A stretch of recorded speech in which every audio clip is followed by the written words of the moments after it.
घटिया और नीचता की राजनीति पर उतारू हैं आयोग अध्यक्ष गौरीशंकर बिसेन। पहले मुझे अध्यक्ष बनने से रोका और अब कह रहे हैं राणा हनुमान सिंह कौन है मैं नहीं जानता। गौरीशंकर बिसेन पर करूंगा मानहानि का दावा, ये कहना है जिला पंचायत अध्यक्ष सम्राट सरस्वार का।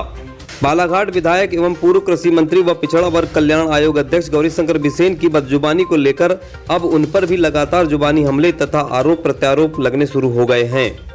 खनिज विकास निगम अध्यक्ष गुड्डा जायसवाल के बाद जिला पंचायत अध्यक्ष सम्राट सरस्वार ने अब गौरीशंकर बिसेन पर पलटवार करते हुए कहा कि गौरीशंकर बिसेन उम्र होने से सठिया गए हैं और नीच तथा घटिया राजनीति पर उतारू होकर अमर्यादित अलोकतांत्रिक भाषा का उपयोग कर रहे हैं। मैं गौरीशंकर बिसेन के ऊपर मानहानि का दावा करूंगा। मानहानि का दावा जरूर ठोकूंगा।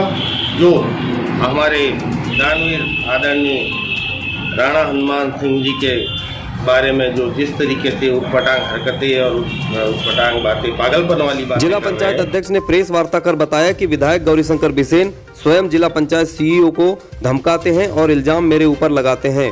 राणा हनुमान सिंह प्रवेश द्वार के भूमि पूजन में स्वयं वे और उनकी पत्नी ने उपस्थित रहकर भूमि पूजन किया था।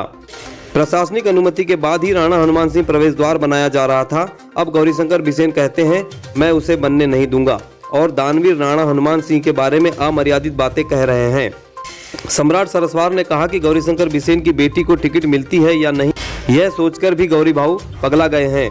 वह मुझे बालाघाट विधानसभा से मजबूत दावेदार मानते हैं, इसीलिए मेरे ऊपर गलत आरोप लगा रहे हैं। मुझे अध्यक्ष बनने से रोकने के लिए गौरीशंकर बिसेन पप्पू गौतम के साथ रुपयों का बैग लेकर घूम रहे थे, जिसका सबूत मेरे पास है। सम्राट सरस्वार ने कहा कि गौरीशंकर बिसेन अश्लीलता पर भी उतारू हो गए हैं, जो एक स्वच्छ राजनीति के लिए घातक है। वे कभी भी महिलाओं का सम्मेलन बुला लेते हैं और वहां गाना गाते हैं, हम तुम एक कमरे में बंद हो और चाबी खो जाए। एक और गाना है उनका, कभी कभी मेरे दिल में ख्याल आता है कि तुझको बनाया गया है मेरे लिए।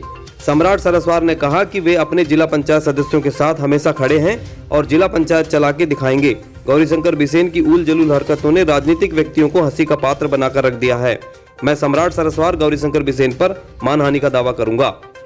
देखिए, प्रवेश द्वार जो है हम लोगों ने बाकायदा पूरी परमिशन ली हुई है, उनकी आम सभा से भी पास हुई है, शासन से भी हुई है, कलेक्टर से भी हुई है। उसके बाद हमारे द्वारा काम चालू किया गया है और उसका भूमि पूजन गौरीशंकर बिसेन जी ने और रंगलानी जी ने और उस समय के नगर पालिका अध्यक्ष अनिल दुआरे जी ने, रेखा बिसेन जी ने, कुमारी हिना कावरे जी ने और समस्त शहर के गणमान्य लोगों के बीच में भूमि पूजन गौरीशंकर बिसेन जी के हाथों से हुआ था। उस समय इन्होंने ये बोला था कि इस गेट में कोई भी रुकावट आएंगी तो उसके लिए गौरीशंकर बिसेन सामने खड़ा है, उसकी ऑडियो रिकॉर्डिंग भी है। आगे जो चुनाव आने वाले हैं उससे डरे हुए उस चक्कर में कुछ भी हरकतें कर रहे हैं। सभी समाज के थे राणा हनुमान सिंह जी, ठाकुर समाज के ही नहीं, सभी समाज के लिए उनका योगदान रहा है और सभी समाज उनको मानता है। पूरे समाज मिलके हम एक आंदोलन करेंगे, इतनी बात पक्की है। इनको ऐसा लगने लगा है कि इनको टिकट तो मिलना है नहीं, इसलिए पार्टी को भी बर्बाद करो। हम लोगों के लिए बहुत अच्छा है। और ये जो 17 की 17 सीट बीजेपी की आएंगी और इतनी सीट आएंगी, अरे एक सीट भी आ जाए, जैसी हरकतें इनकी एक सीट भी आ जाए तो मान जाऊंगा।